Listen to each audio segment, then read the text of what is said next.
തൃണമൂൽ കോൺഗ്രസ് ദേശീയ നേതൃത്വം പുറത്തുവിട്ട കത്ത് താൻ നൽകിയതാണെന്ന് സമ്മതിച്ച് പി വി അൻവർ.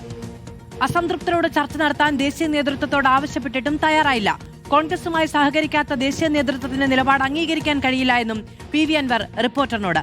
അതേസമയം അൻവറിനൊപ്പമില്ല എന്ന് എ വി ഗോപിനാഥ് വ്യക്തമാക്കി. തൃണമൂൽ കോൺഗ്രസ് ദേശീയ നേതൃത്വം പുറത്തുവിട്ട കത്ത് താൻ അയച്ചത് തന്നെയെന്ന് പി വി അൻവർ സമ്മതിക്കുന്നുണ്ട്. എന്നാൽ രഹസ്യമായി നൽകിയ കത്ത് പുറത്തുവിട്ട തൃണമൂൽ കോൺഗ്രസ് നടപടി ശരിയായില്ലെന്നും പി വി അൻവർ പറയുന്നു. കത്തിൽ പറഞ്ഞ പേരുകാരിൽ പലരും ഇന്ന് ഇടതുപക്ഷവുമായുള്ള ബന്ധം അവസാനിപ്പിച്ചെന്നും പി വി അൻവർ പറഞ്ഞു. തീർച്ചയായിട്ടും ഞാൻ കൊടുത്ത കത്ത് തന്നെയാണത്. ആ കത്തൊന്നും ഞാൻ നിഷേധിക്കാൻ പോകുന്നില്ല. അതിനുശേഷം കൊടുത്ത 2-3 കത്തുകളുണ്ട്. അതൊന്നും അവർ പുറത്ത് വിട്ടിട്ടില്ല.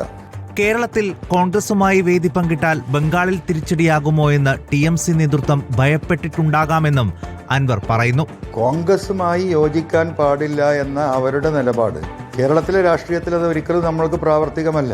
നമ്മുടെ പ്രവർത്തന മേഖല മുന്നോട്ട് കൊണ്ടുപോകാൻ കഴിയാത്തൊരവസ്ഥ അവരുടെ കൂടെ നിൽക്കുമ്പോൾ ഉണ്ടാവുകയാണ്. അതേസമയം പി വി അൻവർ വന്ന് കണ്ടിരുന്നുവെന്നും എന്നാൽ മുഖ്യമന്ത്രിയും LDFും അല്ലാതെ മറ്റൊന്നും ചിന്തയിലില്ലെന്നും അൻവറിനൊപ്പമില്ലെന്ന് വ്യക്തമാക്കിയിരുന്നതായും കോൺഗ്രസ് വിട്ട് LDFിലെത്തിയ എ വി ഗോപിനാഥ് പ്രതികരിച്ചു. മുഖ്യമന്ത്രി പിണറായി വിജയന്റെ നേതൃത്വത്തിൽ ഏറ്റവും കൂടുതൽ വിശ്വസിക്കുന്ന ഒരാളാണ്. മാത്രമല്ല, ഞാൻ ഒരു ഇടതുപക്ഷക്കാരനും കമ്മ്യൂണിസ്റ്റ് അനുഭാവിയാണ്. അതുകൊണ്ട് ഈ ചർച്ച നമുക്കിവിടെ അവസാനിപ്പിക്കാം എന്ന് പറഞ്ഞ് അവസാനിപ്പിച്ചാണ് ചർച്ച. റിപ്പോർട്ടർ, കൊച്ചി.